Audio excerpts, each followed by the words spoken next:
नमस्ते बच्चों। आज हम हमारे पाठ्य पुस्तक आंध्रा भाग 1 के जो काव्य खंड है उन्हें आरंभ करेंगे। काव्य खंड के जो पहला पाठ है वो कबीर के पद है।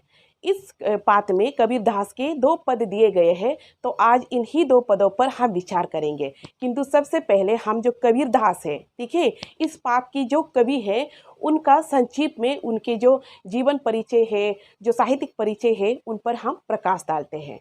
कबीर दास भक्ति काल के प्रमुख कवियों में से एक है, या यूं कहे कि कबीर दास भक्ति काल के प्रतिनिधि कवि हैं। उनका जन्म सन 1398 में काशी में हुआ। कबीर दास विधिवत शिक्षा कभी प्राप्त नहीं किया था। वो अनपढ़ थे, वो पढ़े लिखे नहीं थे। उन्होंने कई बार इस बात का जिक्र किया है कि उन्होंने कभी कलम पकड़ा नहीं है और कागज छुआ नहीं है।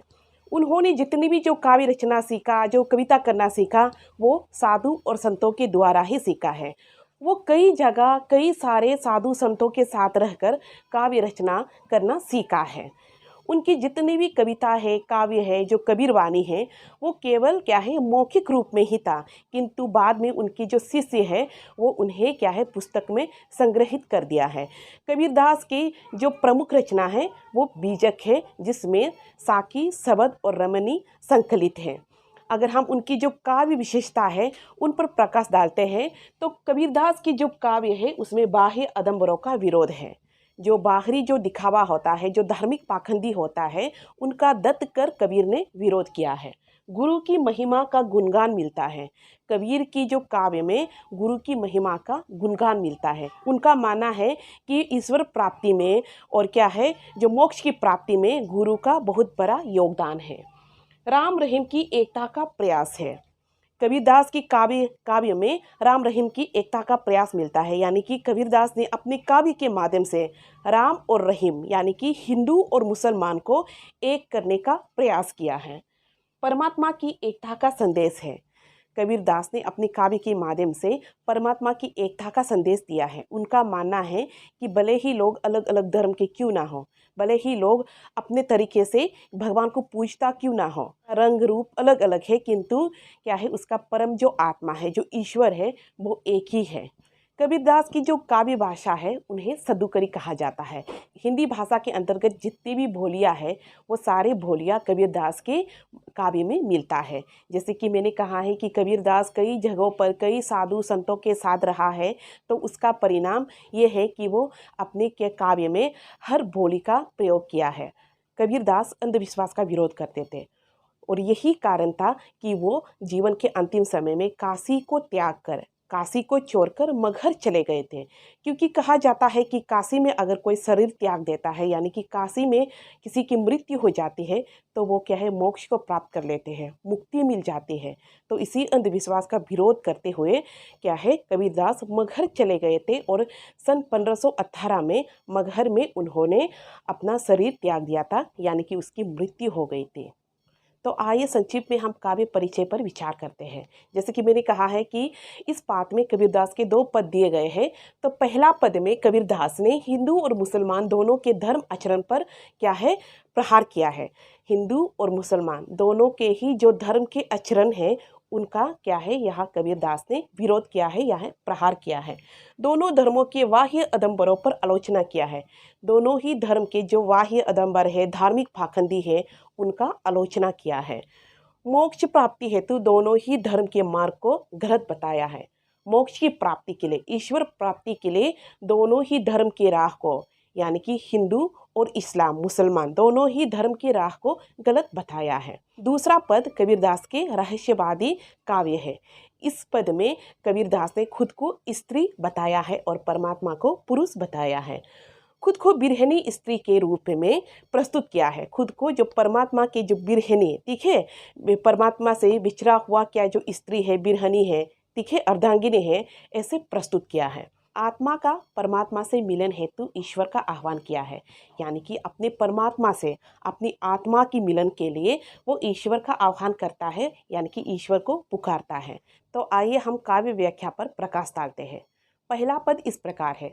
अरे इन दोहुन राह न पाए, हिंदू अपनी करे भराए, गागर छुअन न दे, वेश्या के पायन तर सोए, यह देखो हिंदू आए। मुसलमान के पीर ओलिया मुर्गी मुर्गा खाए, खाला केरी बेटी ब्याहे, घर ही में करे सगाए, बाहर से एक मुर्दा लाए, धोए धाए चरवाए, सब सखिया मिली झैवन बेटी, घर भर करे भराए, हिंदून की हिंदुआई देखी तुर्कन की तुर्काए, कहे कबीर सुनो भाई साधो, कौन राह हुए जाए। इस पद में कबीरदास ने दोनों ही यानी कि हिंदू और मुसलमान दोनों ही धर्मों की जो आचरण है उनका प्रहार किया है और दोनों ही धर्मों के जो बाह्य आडंबर है, जो पाखंडी है, उनका डटकर विरोध करते हुए उनका आलोचना किया है। तो आइए इन्हें हम पंक्ति दर पंक्ति समझने की कोशिश करते हैं। अरे इन दोहुन राह न पाए, हिंदू अपनी करे भराए, घाघर चुअन न दे, वेश्या की पाइन तर सोए, यह देखो हिंदू आए। अर्थात ये दोनों ही धर्म की राह यानी कि हिंदू और मुसलमान दोनों ही धर्म की जो राह है वो ईश्वर प्राप्ति के लिए, मोक्ष की प्राप्ति के लिए सही नहीं है। दोनों ही धर्मों की आचरण और दोनों ही धर्मों की जो बाह्य आडंबर, जो पाखंडी है, वो ईश्वर प्राप्ति की जो राह है, जो मुक्ति की जो राह है, उन पर बाधक बना हुआ है। दोनों ही धर्म की राह हमें ईश्वर तक नहीं पहुंचा सकते। अब क्या है, वो हिंदू पर प्रहार करते हुए कहते हैं कि हिंदू अपने आप को हिंदू धर्म के जो मानने वाले हैं, ठीक है, मान्यता है, वो अपने धर्म को सबसे श्रेष्ठ, सबसे अच्छा, सबसे ऊंचा बताते हैं, किंतु अपने ही धर्म के अंतर्गत वो छुआछूत की मान्यता रखते हैं। जैसे कि हिंदू धर्म के अंतर्गत जो उच्च वर्ग के लोग होते हैं वो निम्न वर्ग के लोगों को बहुत घिन करते हैं, उन्हें अपने सामने आने नहीं देते और उन्हें उनका परिचय भी अपने पर पड़ने नहीं देता है। इस प्रकार से वो क्या है, छुआछूत का मान्यता रखते हैं। किंतु जब वेश्या की बात आती है, ठीक है, जब वेश्या यानी कि जो तवायफ, जब प्रस्टिट्यूट है, उनकी जब बात आते हैं तो वही हिंदू जो उच्च वर्ग के लोग जो है वो उनके पास जाकर, वेश्या के पास जाकर उनके पाँव के नीचे सो जाते हैं। इस प्रकार से आगे वो मुसलमान को प्रहार करते हुए कहते हैं कि मुसलमान की पीर ओलिया मुर्गी मुर्गा खाए, खाला केरी बेटी ब्याहे, घर ही में करे सगाए। अर्थात मुसलमान की पीर ओलिया जो फकीर है वो भी क्या है, हिंदुओं से कम नहीं है, वो भी अपने धर्म को सबसे ऊंचा, सबसे पवित्र, सबसे पाक बताते हैं, किंतु वो जीव हत्या करके जीवों का मांस खाते हैं। अपने क्या है, स्वाद के लिए, अपने जीव को संतुष्ट करने के लिए वो किसी जानवर का क्या हत्या करके उनका मांस खा जाते हैं। खाला केरी बेटी ब्याहे, घर ही में करे सगाए, और खुद को बहुत पवित्र बताते हैं, अपने क्या है धर्म को सबसे पवित्र कहते हैं, पाक बताते हैं, किंतु अपने ही घर में अपने ही जो खून के जो रिश्ते हैं उनके साथ ब्याह रचाते हैं। खाला यानी कि मौसी, ठीक है, मौसी की बेटी से वे क्या है ब्याह रचाते हैं, शादी करते हैं, जबकि मौसी की बेटी बहन की तरह होती है, बहन ही होती है। तो इस तरह से वो क्या है मुसलमान पर भी प्रहार करते हैं। बाहर से एक मुर्दा लाए, धोए धाई चरवाए, सब सखियां मिली झैवन बेटी, घर भर करे भराए। अर्थात बाहर से एक मुर्दा यानी कि किसी मुर्दे का जो मांस होता है, किसी जानवर के मांस लेकर आते हैं, उन्हें घर पर लाके चढ़ा देते हैं, यानी कि पकने के लिए आग पर चढ़ा देते हैं। सब सखियां मिली झैवन बेटी, घर भर करे भराए। सब सखियां, सखियों के साथ और घर वालों के साथ, ठीक है, सब मिलकर जैवन यानी कि सब मिलकर भोजन करना, सब मिलकर भोजन करने के लिए भेज जाते हैं। उन्हें क्या है, उन्हीं मांस को पकाते हैं और उन्हें क्या है साथ में बैठ कर सब सखियाँ, सब घर वाले भोजन करते हैं। और भोजन करने के बाद घर भर करे बढ़ाए, आपस में क्या है बातें करते हैं और भोजन का बढ़ाई करते हैं, तारीफ करते हैं, कहते हैं कि आज का भोजन कितना स्वादिष्ट था, आज का भोजन, आज का खाना कितना अच्छा था। इस तरह से किसी मांस का क्या है भोजन करके, स्वाद करके वो आपस में तारीफ करते हैं। अंत में कबीर कहते हैं कि हिंदून की हिंदुआई देखी, तुर्कन की तुर्काई, कहे कबीर सुनो भाई साधो, कौन राह हुए जाए। अर्थात हिंदुओं की जो हिंदू तत्व है उन्हें मैंने देख लिया है, और जो मुसलमान यानी कि तुर्कन की तुर्काई यानी कि मुसलमान की जो मुसलमानियत है वो भी मैंने देख लिया है।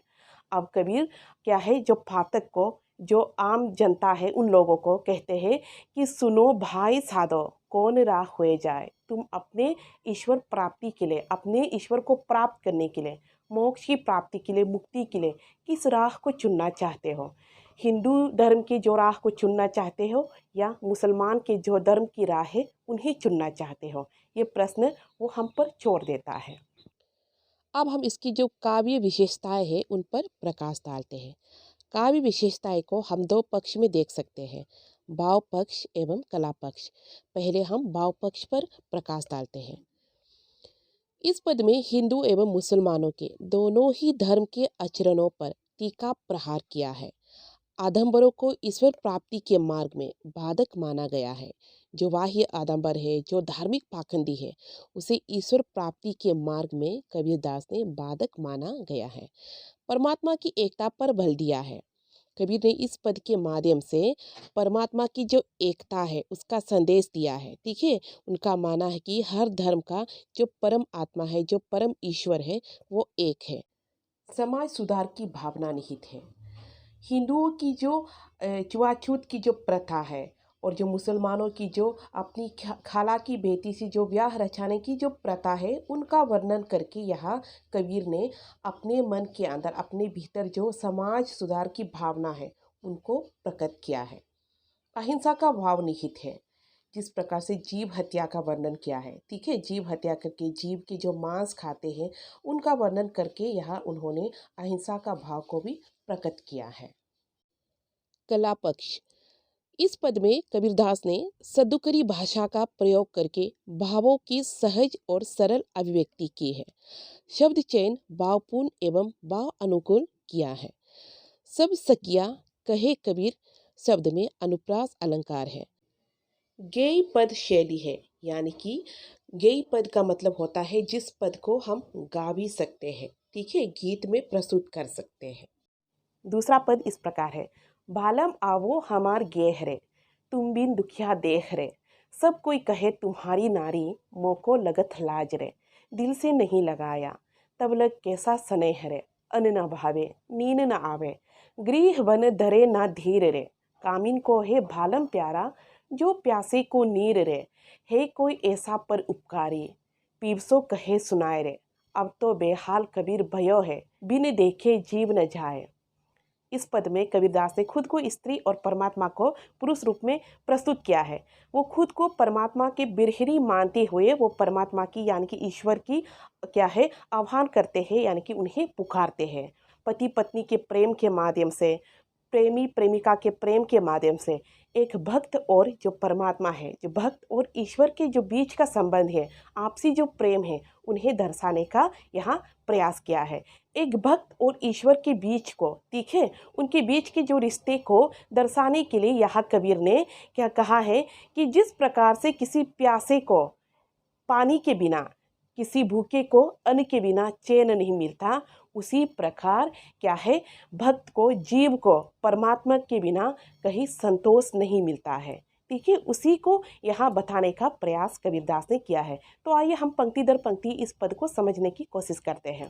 बालम आवो हमार गेह रे, तुम बिन दुखिया देह रे, हे स्वामी, हे परमात्मा, हे ईश्वर, हमारे घर आ जाओ, तुम बिन दुखिया देह रे, तुम्हारे बिना मेरा शरीर दुखी है, कबीर के शरीर दुखी है। सब कोई कहे तुम्हारी नारी, मोको लगत लाज रे, हर कोई आस पड़ोस के लोग मुझे तुम्हारी पत्नी, तुम्हारी नारी, तुम्हारी अर्धांगिनी बताते हैं, लेकिन मुझे लाज लगता है, यानी कि मुझे शर्म आती है। दिल से नहीं लगाया तब लग कैसा स्नेह रे, तुमने तो आज तक मुझे दिल से नहीं लगाया, मन से स्वीकार नहीं किया, तो ये कैसा प्रेम है, ये कैसा स्नेह है। अन्न ना भावे नींद ना आवे, गृह बन धरे ना धीर रे, तुम्हारे बिना कबीर को, ठीक है, तुम्हारे बिना मुझे ना खाना अच्छा लगता है, ना भोजन अच्छा लगता है और ना ही नींद आती है रात को। गृह बन धरे ना धीर रे, मेरा जो ये घर है, गृह है, ये भी एक बन की तरह हो गया है। कामिन को है भालम प्यारा, जो प्यासे को नीर रे, जिस प्रकार से किसी प्यासे को नीर की ज़रूरत होती है, उसी प्रकार किसी कामिन को बालम की या किसी प्रेमी को प्रेमिका की ज़रूरत पड़ती है कोई ऐसा पर उपकारी, पीवसो कहे सुनाए रे। अब क्या है, वो दुनिया वालों से कहते हैं, पूछता है, कहता है कि है कोई ऐसा इंसान जो मेरे जो दर्द को, मेरा ये जो दर्द भरे जो संदेश है, इसे ईश्वर तक पहुंचा सके, हमारे जो परमात्मा है उन तक पहुंचा सके। अब तो बेहाल कबीर भयो है, बिन देखे जीव जाए। अब कबीर कहते हैं कि अब कबीर अपने आप को कहते हैं कि अब कबीर की जो हाल है, मेरा जो हाल है वो बेहाल हो गया है, ईश्वर के बिना, परमात्मा के बिना जीना मुश्किल है। अब हम दूसरे पद की जो काव्य विशेषताएं हैं इन पर भी प्रकाश डाल लेते हैं। भाव पक्ष। इस पद में कवि खुद को स्त्री एवं परमात्मा को, ईश्वर को पुरुष रूप में प्रस्तुत किया है। परमात्मा से मिलने हेतु ईश्वर का आह्वान करता है। परमात्मा से मिलने की इच्छा में वो ईश्वर को, परमात्मा को पुकारता है, यानी कि आह्वान करता है। खुद को ईश्वर की बिरहनी बताया है। कबीर ने इसमें अपने आप को स्त्री रूप में प्रस्तुत करते हुए खुद को परमात्मा की बिरहिनी, यानी उनसे बिछड़ी हुए जो पत्नी है, उनका रूप में प्रस्तुत किया है। पति और पत्नी के प्रेम के माध्यम से भक्त और ईश्वर के बीच के संबंध को दर्शाने का प्रयास किया है। पति और पत्नी के प्रेम के माध्यम से भक्त और ईश्वर के बीच के संबंध को दर्शाने का प्रयास किया है।